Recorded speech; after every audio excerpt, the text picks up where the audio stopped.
Lecture number 2 विज्ञान पाठ number 1 में देखेंगे पदार्थ की अवस्थाएं। बच्चों, हमारे आसपास जो पदार्थ हैं उसमें सामान्य रूप से पदार्थ की 3 अवस्थाएं होती हैं: ठोस, द्रव और गैस। पहली अवस्था है ठोस अवस्था। क्रियाकलाप आपको दिया गया है। सभी पेन, किताब, सुई और लकड़ी की छड़ को चारों ओर घुमाकर पेंसिल का आकार बनाएं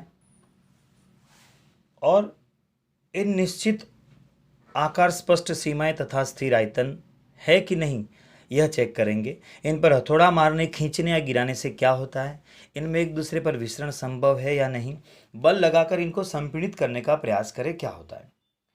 तो हम देखेंगे कि सभी जो ठोस है वह उनका एक निश्चित आकार क्या होता है, सभी का निश्चित आकार, स्पष्ट सीमाएं तथा स्थिर आयतन यानी नगण्य संपीड्यता होती है। संपीड्यता का मतलब होता है उसको संकुचित करना।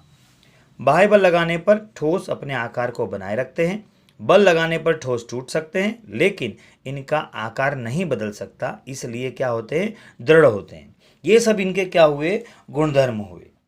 और ये सब ठोस हैं। क्यों ठोस हैं उसका एक और कारण है जो मैं आपको ABC ठोस ही है क्योंकि उसके कारण हम बताते हैं। क्योंकि बाह्य बल लगाए जाने पर रबर बैंड का आकार बदलता है। बल हटा लेने पर यह पुनः अपने मूल आकार में आ जाता है। अत्यधिक बल लगाने पर क्या होता है, ये टूट जाता है। चाहे हम शर्करा या नमक को अपने हाथ में लें या किसी प्लेट या जार में रखें, इनके क्रिस्टलों के आकार बदलते नहीं हैं। देखिए, दबा सकते नहीं हो इसे, इसलिए क्या होगा, इसका आकार नहीं बदलेगा। उसी प्रकार से स्पंज होता है, उसमें बहुत छोटे छिद्र होते हैं, उसमें हवा होती है। जैसे हवा निकल जाती है वापस वो पुनः अपने स्थान पर आ जाता है। इस प्रकार हमने ठोस के ये सभी गुण समझे।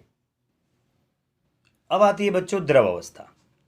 एक क्रियाकलाप करेंगे कि जल, खाना पकाने का तेल, दूध, जूस, शीतल पेय, ठंडा जल, इसे इकट्ठा करें और विभिन्न आकार के बर्तन प्रयोगशाला में एक मापक सिलेंडर की सहायता से इन बर्तनों में 50 मिली निशान पर लगा लें। इन्हें फर्श पर डाल दें।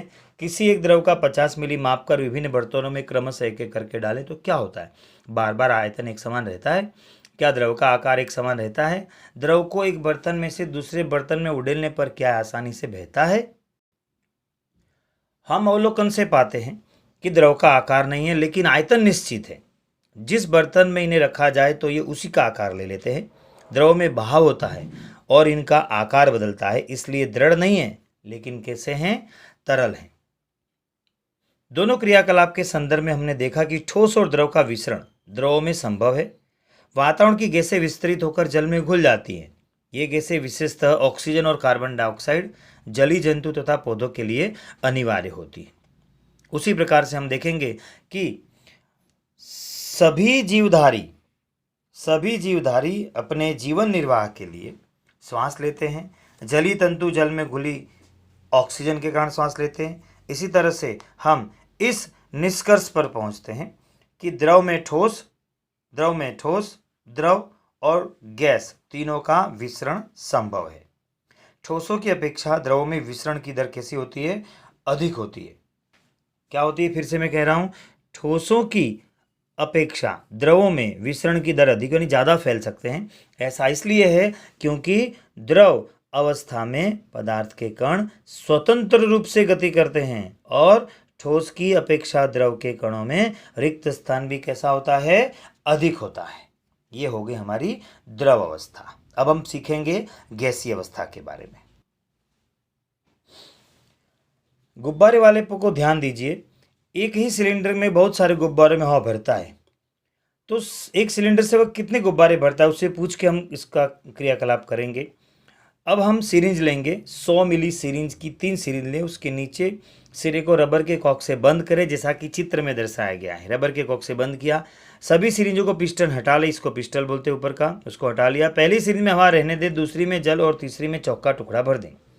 पिस्टन को वापस सिरिंज में लगाएं और सिरिंज में पिस्टन की गतिशीलता आसान करने के लिए उस पर थोड़ी वेस्लिन लगा दें। अब पिस्टन को सिरिंज में डालकर संपीड़ित यानी दबाने की कोशिश करें।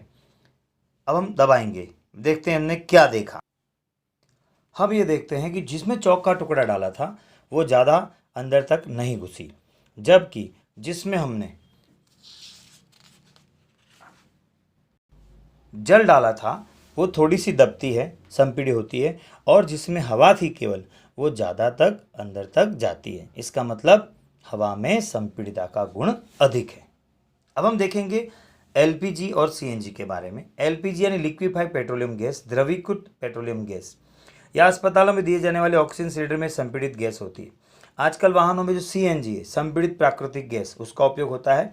उसकी संपीड़ितता काफ़ी अधिक होने के कारण गैस के अत्यधिक आयतन को एक कम आयतन वाले सिलेंडर में संपीड़ित किया जाता है, यानी दबा के भरा जा सकता है एवं आसानी से एक स्थान से दूसरे स्थान तक भेजा जा सकता है।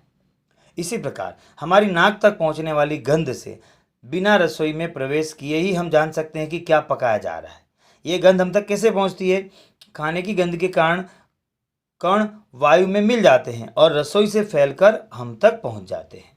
यह गंध के कण और दूर भी जा सकते हैं। पके हुए गर्म खाने की महक हमारे आसपास कुछ क्षणों में पहुंच जाती है। इसकी तुलना ठोस और द्रव के विसरण से करें तो हम पाएंगे कि वायु के कण की गति और अधिक तेज होती है और अत्यधिक रिक्त स्थानों के कारण गैसों का अन्य गैसों में विसरण बहुत तीव्रता से होता है।